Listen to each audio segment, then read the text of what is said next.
अस्सलाम वालेकुम व्यूवर्स, आप देख रहे हैं मेरा यूट्यूब चैनल मेरा इस्लाम बाय बिनते हवा। व्यूवर्स, मेरा आज का वीडियो का टॉपिक है कि वो कौन से औकात हैं जिनमें दुआ ज़्यादा कबूल होती है। यानी 78% या यूँ कह लें कि 90% चांसेस होते हैं दुआ के कबूल होने के।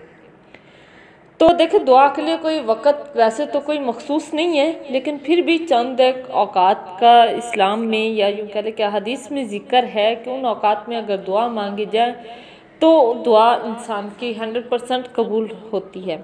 बाज़ दफ़ा देखिए दुआ कबूल हो जाती है, बाज़ दफ़ा ये कि वो हमारे लिए आखिरत के लिए ज़ख़ीरा बन जाती है हमारी वही दुआ।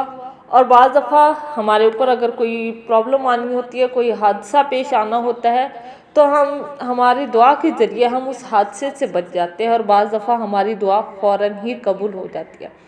यानी दुआ कबूल होती है, लेकिन उससे अल्लाह रब्बुल इज़्ज़त बाज़ दफ़ा हमारे हादसे के लिए बचा देते हैं। यानी इस दुआ को हमारे हादसे की वजह से हम बच जाते हैं उस दुआ के ज़रिए। बाज़ दफ़ा वही दुआ हमारे लिए आखिरत के लिए ज़ख़ीरा बना दी जाती है, यानी क़यामत के दिन हमें उसका अजर दिया जाएगा। और बाज़ दफ़ा वही दुआ हमारे लिए फ़ौरन भी कबूल हो जाती है। तो इसलिए नबी करीम सल्लल्लाहु अलैहि वसल्लम ने इरशाद फरमाया कि जिसको अल्लाह ताला से दुआ मांगने की तौफीक हो गई तो वो उसकी अलामत है कि उसकी मुराद पूरी होगी। कि दुआ मांगने की तौफीक बंदे को किसी वक्त या किसी मकाम पर भी हो सकती है। यानी ये नहीं है कि दुआ मांगने के लिए कोई ख़ास वक्त, कोई ख़ास टाइम है। आप जब भी चाहें जो दुआ चाहें मांग सकते हैं ईजीली। तो लेकिन चंद एक औकात हैं जिनमें दुआ के मकबूल होने की ज़्यादा तवक्को है, तो इसलिए इन औकात को ज़ाय नहीं करना चाहिए। आप आम टाइम भी मांग सकते हैं, लेकिन इन औकात में दुआ मांगना बहुत ज़्यादा मुजर्रब अमल है। इन औकात में दुआ ज़्यादा कबूल होती है। तो आखिरी शब में यानी रात के आखिरी पहर में, इसके बारे में नबी करीम सल्लल्लाहु अलैहि वसल्लम की एक हदीस है। नबी करीम सल्लल्लाहु अलैहि वसल्लम से किसने पूछा कि कौन सी दुआ ज़्यादा सुनी जाती है, तो आप अलैहिस्सलाम ने इरशाद फरमाया कि आखिरी निस्फ शब के वक़्त और फ़र्ज़ नमाज के बाद। इसके अलावा सूरह ज़ारियात की इस आयत वबिल असहारी हुम यस्तग़फिरून से आखिरी शब की फजीलत भी मालूम होती है। यानी तहज्जुद के वक़्त कि आप तहज्जुद के वक़्त जो भी दुआ मांगेंगे आपकी दुआ कबूल हो जाएगी। अगर आप कोई औरत है वो तहज्जुद वगैरह नहीं पढ़ सकती है, तो आम रूटीन में वैसे भी उस वक़्त दुआ मांगी जा सकती है और इंसान की दुआ उस वक़्त कबूल होती है। क्योंकि सियासता की यानी हदीस की सब किताब में ज़िक्र है कि अल्लाह ताला हर रात को आखिरी तिहाई हिस्से में आसमान दुनिया में नुज़ूल जलाल फरमाते हैं कि है कोई तौबा करने वाला जिसकी तौबा मैं कबूल करूं, है कोई इस्तग़फ़ार करने वाला कि मैं उसकी मग़फ़िरत करूं। और दूसरा वक़्त जो है, एक तो मैंने आपको बता दिया कि आखिरी शब में इंसान की दुआ सबसे ज़्यादा कबूल होती है। दूसरा कौन सा वक़्त है? शब बारात, यानी 15वीं शबान की बहुत ज़्यादा फजीलत आई है। बहुत सी हदीस में भी इसके बारे में जिक्र है कि इस रात में बारी ताला इंसान के उम्र और रिज़्क़ तकसीम फरमाते हैं। सूरत रात की आयत नंबर 29 में है, जिसका तर्जुमा है कि लोहे महफूज में हर फर्द मखलूक की उम्र, रिज़्क़, हरकत व सकनात सब लिखे हुए हैं, मगर अल्लाह ताला नौश्ता तकदीर में से जिसको चाहें मिटा देते हैं। यानी बाज़ अमाल से इंसान की उम्र और रिज़्क़ में इजाफ़ा हो जाता है और बाज़ से हमारी उम्र और रिज़्क़ कम कर दिए जाते हैं हमारे गुनाहों की वजह से। तो लिहाजा मग़फ़िरत के लिए इस रात को कसरत से तौबा इस्तग़फ़ार करनी चाहिए और उम्र और रिज़्क़ के लिए भी दुआ करनी चाहिए, क्योंकि दुआ की वजह से इंसान की तकदीर बदल सकती है। और इसके अलावा शब कदर यानी रमज़ान मुबारक के आखिरी अशरे की ताक रात, और वह ताक रातें कौन सी हैं?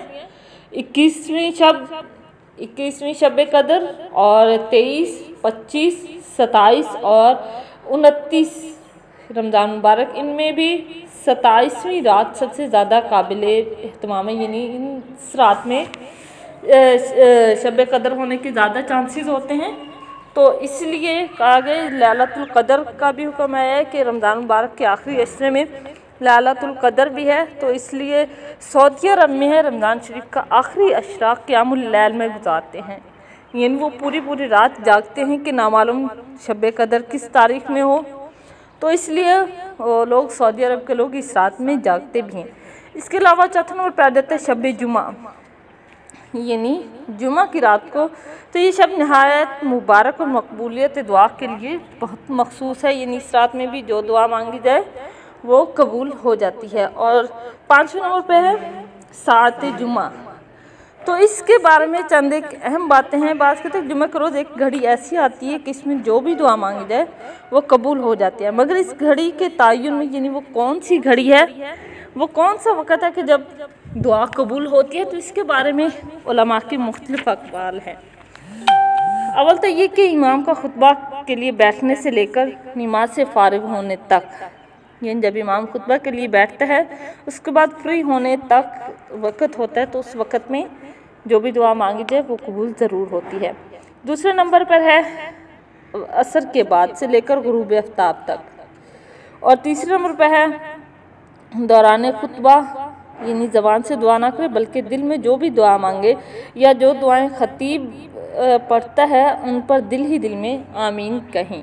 तो इस पर भी यानी आप वो जो दुआएं मांग रहे होते हैं ख़तीब, तो उन दुआओं पर आप आमीन कहें, तो आपकी भी दिल की तमाम मुरादें या जो भी आपके दिल में दुआ है अल्लाह ताला आपकी उस दुआ को कबूल ज़रूर करेंगे। आगे छठे नंबर पर है अज़ान के वक़्त, यानी हय्या अलस सलाह हय्या अलल फलाह के बाद। तो जो भी इंसान किसी भी मुसीबत में हो तो उस वक़्त यानी इस अज़ान के वक़्त जो भी दुआ करें तो अल्लाह रब्बुल इज़्ज़त उसकी उस दुआ को कबूल फरमाते हैं, और ये बहुत ही मुजरब और मुफीद है। और उसके बाद है 7वें नंबर पे फ़र्ज़ नमाज़ों के बाद, ठीक है।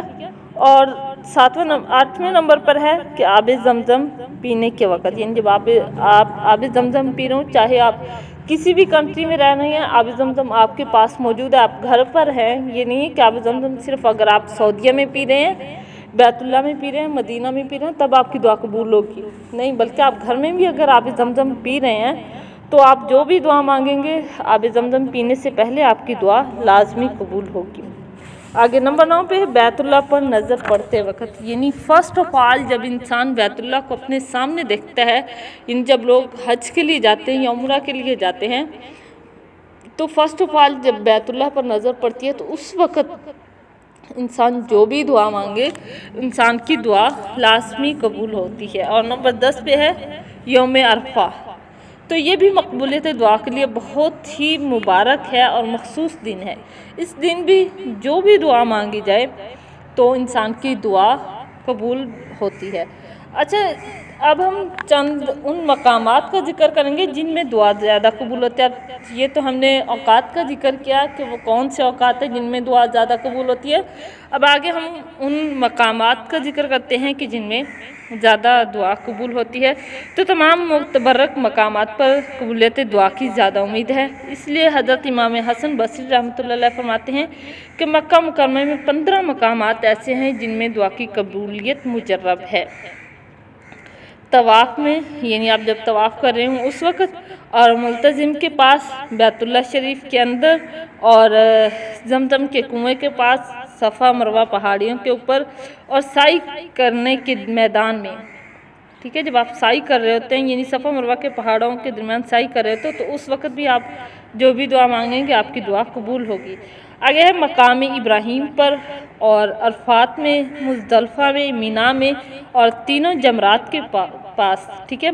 और इमाम जज़री रहमतुल्लाह अलैह फरमाते हैं कि अगर हुज़ूर सल्लल्लाहु अलैहि वसल्लम के रोज़ा में, यानी हुज़ूर सल्लल्लाहु अलैहि वसल्लम के रोज़ा अक़दस के पास दुआ कबूल नहीं होती तो फिर कहाँ होंगे। यानी यहाँ पर भी दुआ मांगना एक नहायत ही मुजरब अमल है, क्योंकि हम अपने नबी के रोज़ा के पास दुआ मांग रहे हैं। तो अच्छा, एक अहम बात यह कि वो लोग जिनकी दुआ ज़्यादा कबूल होती है, एक तो ये मकामात, फिर औकात, पहले औकात फिर मकामात, और तीसरा कि वो लोग कौन से हैं जिनकी दुआ ज़्यादा कबूल होती है। मुज़दर, मज़लूम, वालिद की दुआ औलाद के लिए, और आदिल बादशाह की, नेक आदमी की दुआ, औलाद जो वालिदैन की फरमा बरदार हो, यानी जो औलाद माँ बाप के हर बात मानती हो उनकी दुआ भी ज़्यादा कबूल होती है। मुसाफिर की दुआ कबूल होती है, और रोज़ेदार की दुआ कबूल होती है, और हुज्जाज की जब तक वो वतन में वापस ना आ जाएं, यानी जब तक वतन वापस नहीं आ जाते उनकी दुआ भी कबूल होती रहती है जब तक वो दुआ वहाँ पर मांगते रहते हैं। तो व्यूअर्स, ये थी आज की हमारी वीडियो। आप भी अगर इन औकात को अपने ज़िंदगी में पाएँ तो इन औकात में ज़रूर दुआ मांगने की कोशिश करें, उम्मीद करती हूँ कि ये वीडियो आपको पसंद आएगी। प्लीज़ आप हमारी वीडियो को लाइक करें, शेयर करें और हमारे चैनल को भी लाजमी सब्सक्राइब कर दिया करें। मिलते हैं एक नई वीडियो के साथ, तब तक के लिए अल्लाह हाफिज़।